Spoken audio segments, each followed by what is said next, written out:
Hola a todos. ¿Para qué sirven los convertidores elevadores de CDC? Creo que todos saben sobre el voltaje. Pueden ser diferentes, pero se construyen con la misma técnica de circuitos.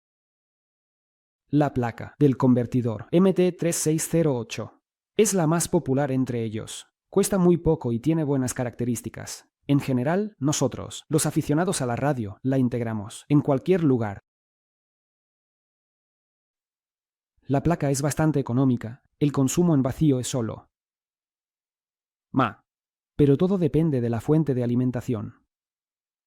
Muchos mejoran este convertidor para reducir las ondulaciones. Por lo general, la mejora solo afecta a la parte de entrada y salida, añadiendo condensadores de suavizado, etc. Hoy quiero presentar mi versión de la mejora de esta placa, que permitirá 1. Reducir drásticamente el consumo en vacío.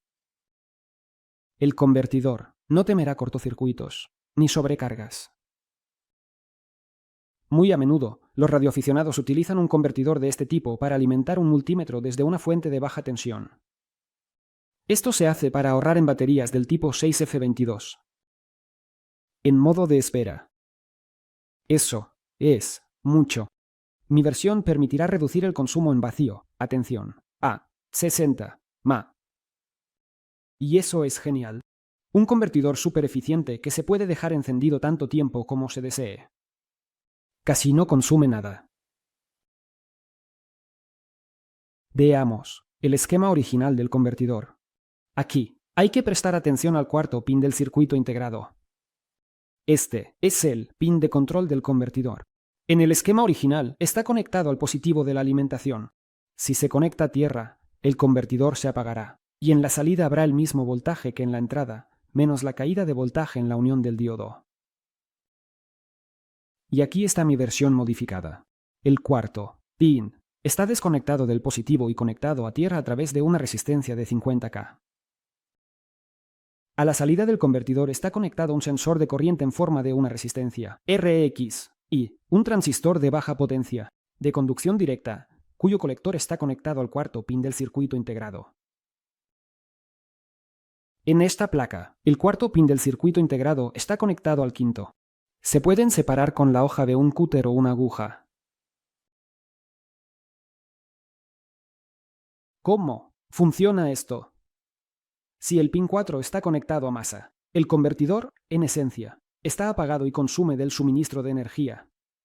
Una corriente mínima de 60 microamperios, pero en su salida hay un voltaje que es igual al voltaje de alimentación. Si se conecta una carga a la salida del convertidor, se produce una caída de voltaje en el sensor de corriente. Esta caída es suficiente para activar un transistor de baja potencia. A través de la unión abierta del transistor, el positivo, de la alimentación llega al pin 4. Como resultado, el convertidor se activa y en su salida obtenemos un voltaje elevado. En otras palabras, si no hay carga en la salida, el convertidor está apagado. Si se conecta una carga, el convertidor se activa automáticamente. Aquí está de manera más visual.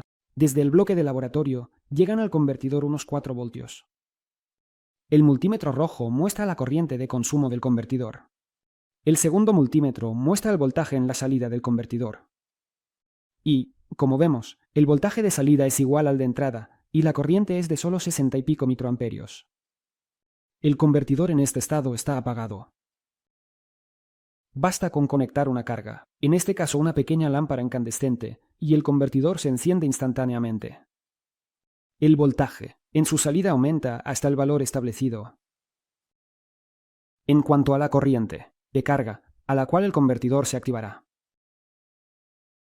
Si la carga consume una corriente muy pequeña, por ejemplo, un multímetro, entonces se debe aumentar la resistencia del resistor. De lo contrario, la caída en el sensor de corriente puede no ser suficiente para activar el transistor y el posterior arranque del convertidor.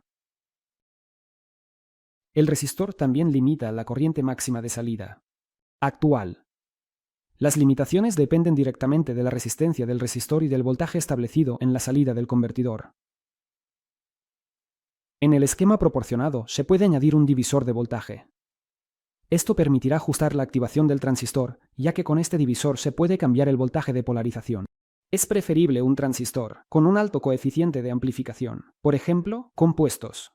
Esto permitirá reducir la resistencia del resistor y, por lo tanto, las pérdidas en él. La potencia del resistor también debe seleccionarse en función de la corriente de la carga de salida. El único inconveniente de este esquema es el resistor. Como ya mencioné, habrá pérdidas en él, dependiendo de la potencia de la carga conectada y de la resistencia del resistor. Cuanto menor sea la resistencia, menos se calentará. Pero si se reduce demasiado la resistencia, el transistor podría no activarse. Reitero que la resistencia del resistor debe seleccionarse según sus necesidades. De mi parte, solo la idea y la explicación del principio de funcionamiento. Valora este vídeo si lo encuentras útil, compártelo con tus amigos. Y si tienes preguntas, hazlas en nuestro grupo oficial. En la descripción del vídeo encontrarás enlaces a este y otros convertidores de CDC. Con esto me despido, y como siempre, ha sido Casian acá. Hasta la próxima. Adiós.